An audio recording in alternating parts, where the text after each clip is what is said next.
कैसा सब आप लोग। आई होप कि आप सब लोग अच्छे होंगे जितने मेरे व्यूअर्स हैं। तो ये जो वीडियोस हैं मैं प्राइमरली बांग्लादेश वीज़ा के बारे में है। और काफ़ी टाइम से लोगों का मुझे कमेंट्स आ रहा है कि सर आपने ये जो वीडियो बनाई थी वो कंप्लीट नहीं है। तो हाँ, बिल्कुल आपने सही बोला, वो कंप्लीट नहीं है। मुझे किसी रीज़न की वजह से मैं आपको नहीं बना पाया वो कंप्लीट वीडियो। सो आज मुझे टाइम लगा तो मैंने सोचा कि उस वीडियो को कंटिन्यू करें। सो बिना कोई वक्त जाया करें, मैं सबसे पहले वही कंटिन्यू करना चाहूँगा कि बांग्लादेश का वीज़ा कैसे अप्लाई करें। तो बांग्लादेश का वीज़ा अप्लाई करने के लिए आपको किसी एजेंट के पास जाने की कोई ज़रूरत नहीं है। बहुत ही सिंपल सा प्रोसेस होता है इसका। मैं उसका लिंक आपके इस कमेंट में दे रहा हूँ। आपको उस लिंक पे क्लिक करना है और वहाँ पे बताए गए जितने भी फॉर्म्स के अंदर मैंडेटरी क्वेश्चंस पूछे गए हैं उन सबको आपको फिल करना है। लाइक उसमें आपका name, place, date of birth, passport number और जिस भी कंट्री से आप हैं उसके बारे में डिटेल डालनी होती है। उस डिटेल को डालने के बाद आपको सबमिट करना होता है और उसमें उसका प्रिंट आउट ले लीजिए। करने के बाद आप उसका प्रिंट आउट लेंगे और उस प्रिंट आउट करने के बाद आपको जो नियरेस्ट वीज़ा ऑफिस है वहाँ पे आपको जाना पड़ेगा, क्योंकि वीज़ा ऑफिस में आपको जमा करना ही पड़ेगा उस फॉर्म को दिखा के, तभी आपको वीज़ा इशू करेंगे बांग्लादेश का। ठीक है। अच्छा, इसमें एक चीज़ का क्लॉज होता है कि जब आप बांग्लादेश का वीज़ा अप्लाई करेंगे तो उसमें एक जगह ऐसी आती है जहाँ पर पूछते हैं कि आपका बांग्लादेश में एड्रेस कहाँ है। एड्रेस इन द सेंस कि ऑब्वियस सी बात है, अगर जब इंडिया से बांग्लादेश जा रहे हैं तो टूरिज्म का हो सकता है या बिजनेस पर्पज से जा रहे हैं, तो वहाँ पे आपको बांग्लादेश का एक वीज़ा दिखाना पड़ेगा। तो उस केस में अगर जो आपके पास नहीं है कोई एड्रेस, तो आप एक बुकिंग साइट पे जा करके एक डमी आप होटल बुकिंग करा सकते हैं और जो होटल का एड्रेस है वो एड्रेस आप वहाँ पे इस पर डाल सकते हैं। ज़रूरी नहीं कि आप उस एड्रेस जो आपने एड्रेस दिया उसी पे ही आप बुकिंग कराएं, बाद में उसे कैंसिल भी कर सकते हैं। और कोई इसकी जगह पे अल्टरनेटिव भी होटल या हॉस्टल अपने बजट के अकॉर्डिंगली और अपने लाइफस्टाइल के अकॉर्डिंगली आप उसको प्रेफर कर सकते हैं।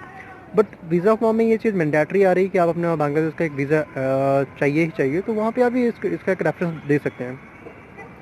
तो ये सारी डिटेल डालने के बाद आपको फिर पेमेंट वाली ऑप्शन पे आ जाएगा और मेक श्योर कि जो पेमेंट वाली ऑप्शन रहेगी वहाँ पे आप कंट्री वाइज लोगों का वो शो कर देता है कि आप किस कंट्री से बिलोंग करते हैं, कितना फीस पे करना पड़ेगा। बट फॉर इंडियंस, जब आप इंडिया का देखेंगे तो वहाँ पे इंडियंस के लिए जो वीज़ा फीस है दैट इज़ वो वेव्ड ऑफ है, मतलब आपको कोई पैसा पे करने की ज़रूरत नहीं है। और अगर कोई भाई बंधु अगर जो कोई एजेंट से भी इसकी सलाह लेते हैं तो प्लीज़ आप मुझसे वो चीज़ ध्यान में रखिएगा कि बांग्लादेश वीज़ा इशू करने के लिए कोई पैसा नहीं मांग रहा है इंडियन सिटीजन से। अगर जो आप कोई भी पैसा पे कर रहे हैं तो वो सर्विस का आप उस एजेंट को पे कर रहे हैं, ना कि आप वीज़ा ऑफिस को पे कर रहे हैं, ऐसा कुछ। तो बांग्लादेश का वीज़ा एब्सोल्युटली फ्री है फॉर इंडियन सिटीजन्स, तो इस चीज़ का ध्यान रखिएगा। और हाँ, एक चीज़ और, काफ़ी लोग मुझसे ये पूछ रहे थे कि क्या बांग्लादेश का वीज़ा अभी इशू हो रहा है या नहीं हो रहा है। तो मैं बताना चाहूँगा कि बांग्लादेश वीज़ा इशू कर रहा है इंडियंस को। और जो यहाँ से और बांग्लादेश से जो के बिटवीन में जो ट्रैवल हो रही हैं वो एयर बबल प्रोग्राम के अंडर में हो रही हैं। एयर बबल प्रोग्राम एक ऐसा प्रोग्राम है जो इंडियन गवर्नमेंट ने इनिशिएटिव लिया है यहाँ पर, और किसी दूसरे देशों में जो इंडियंस रहते हैं उनके आने जाने में को फैसिलिटेट करने के लिए, उनकी फैसिलिटी को प्रमोट करने के लिए ये प्रोग्राम स्टार्ट किया गया है कि जिससे किसी को कोई दिक्कत परेशानी ना हो। इसमें टूरिज़्म को तो नहीं बोलूँगा कि टूरिज़्म बिल्कुल फुल फ्लैश स्टार्ट हो चुका है 2019 की तरह, ऐसा भी नहीं हुआ है। ऐसा भी कुछ कुछ देशों के साथ ही हो रहा है और कुछ कुछ देश ही आपको ऐसे हैं जो आपको वीज़ा प्रोवाइड करें टूरिज़्म को लेकर के। फॉर एग्जांपल जैसे थाईलैंड ने भी अपना वीज़ा स्टार्ट कर दिया है, तो इसी तरह से बांग्लादेश में भी उसी के अंडर में आता है और बांग्लादेश भी अपना वीज़ा दे रहा है, तो आप उसका अवेल कर सकते हैं। तो ये एयर बबल के अंडर में आ रहा है और आप एयर बबल फैसिलिटी या प्रोग्राम के अंतर्गत ही आप इसको ट्रैवल कर पाएंगे। बांग्लादेश में भी जो इंडियंस रहते हैं और बांग्लादेश से भी जो आना चाहते हैं इंडिया, वो उनके लिए भी ये चीज़ है।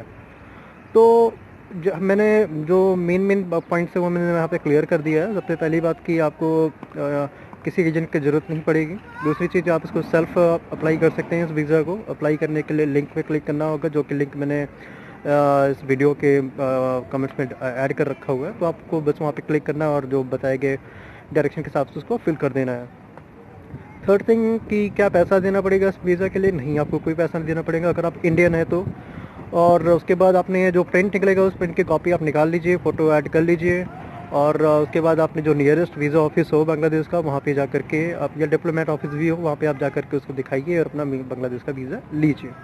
और दोस्तों, वीज़ा की कॉपी को ले जा करके आपको एयरपोर्ट पे दिखाना पड़ेगा जब आप जाएंगे। बट हाँ, एयरपोर्ट पे जाने से पहले एक चीज़ का और आपने ध्यान रखना है कि चाहे आप जितने भी इंटरनेशनल आप ट्रैवल कर रहे हैं, उन चीज़ के लिए कोविड नेगेटिव एक सर्टिफिकेट होना बहुत ज़रूरी है। तो सबसे पहले RT-PCR आपका आप टेस्ट कराएंगे नियरेस्ट एक लेबॉर्ट्री में जा करके, और एक नेगेटिव कोविड रिपोर्ट भी आपको ज़रूरी लगानी पड़ेगी वीज़ा के साथ साथ। जब तक आप वो नेगेटिव रिपोर्ट नहीं दिखाओगे, आपको एयरपोर्ट के अंदर एंट्री तक नहीं मिलेगी। So it's a very essential, very important documents till now. तो आप उस चीज़ को ले लीजिए, अपना कोविड रिपोर्ट भी लेके जाइए साथ में, उस चीज़ को दिखाइए, तो और बोर्डिंग पास आप कलेक्ट करके और आप बांग्लादेश एंजॉय कर सकते हैं। तो आशा करता हूँ कि ये जो वीडियो है, इस वीडियो में आपको मैं बताने में सफल रहा हूँ कि आपको बांग्लादेश का वीज़ा कैसे अप्लाई करना है और क्या प्रोसेस रहेगा। उसके बावजूद अगर आपको कुछ ना समझ आए तो आप मुझे कमेंट में क्वेश्चन पूछ सकते हैं, मैं उसका आंसर आपको दे दिया करूँगा। और भी आपकी जो क्वेरीज हों तो उसे आप मेरे कमेंट से पूछ सकते हैं। और अगर वीडियो आपको पसंद आती है तो शेयर कीजिए, लाइक कीजिए और सब्सक्राइब कीजिए। Thank you, signing off.